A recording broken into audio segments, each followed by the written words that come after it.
You're watching Liquid Lunch on Biz TV. I'm Frank Morano. Usually John Tobacco sitting in this chair, but John apparently has other priorities. Now, we do expect him any moment, any minute. He should be here in just a few minutes. Now, John has this dirty little habit of playing golf. He's been playing golf just about every day since he's been here, since we've been in the Corona Bunker studio and golf courses have been reopened. So now it's raining, at least here in Staten Island. I can't imagine what he's doing now. So perhaps he's golfing, perhaps he's doing something else, but he will be here shortly, and I'm sure he'll have plenty of excuses. But we got a great show for you. We're going to go live to Atlantic City in just a few minutes. My friend AC Mike Lopez will join us to tell us what's happening there. They've got a big election coming up. They had some very, very serious protests that were, I don't know, a little bit more than protests, if you ask me. And thankfully, Atlantic City is starting to open up again. They have outdoor dining as of Monday, and they have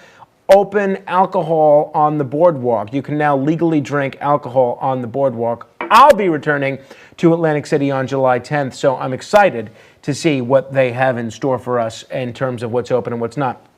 My friend Kevin McCullough will be here. We'll chat about the latest drama involving John Bolton's book. But the breaking news today comes to us out of the U.S. Supreme Court. Just a little while ago, in a 5-4 decision, the Supreme Court ruled against the Trump administration that the efforts by the Trump administration to end DACA, the so-called protections of dreamers, that they can't do it. According to Chief Justice Roberts, who wrote for the majority, he and the 4 liberals on the court said that the Department of Homeland Security did not provide a sound rationale for why it was ending DACA. Now, I've been working my way through this opinion. I've been trying to read this opinion. I was just on the bus reading it. I'm still working my way through it.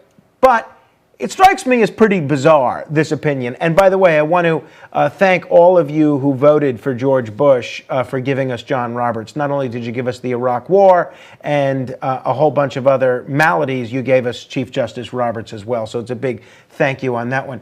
But I'm reading this decision, this opinion by Chief Justice Roberts, and he does nothing to determine whether or not DACA was legal in the first place or not. The court doesn't offer any rationale for whether or not DACA was legal.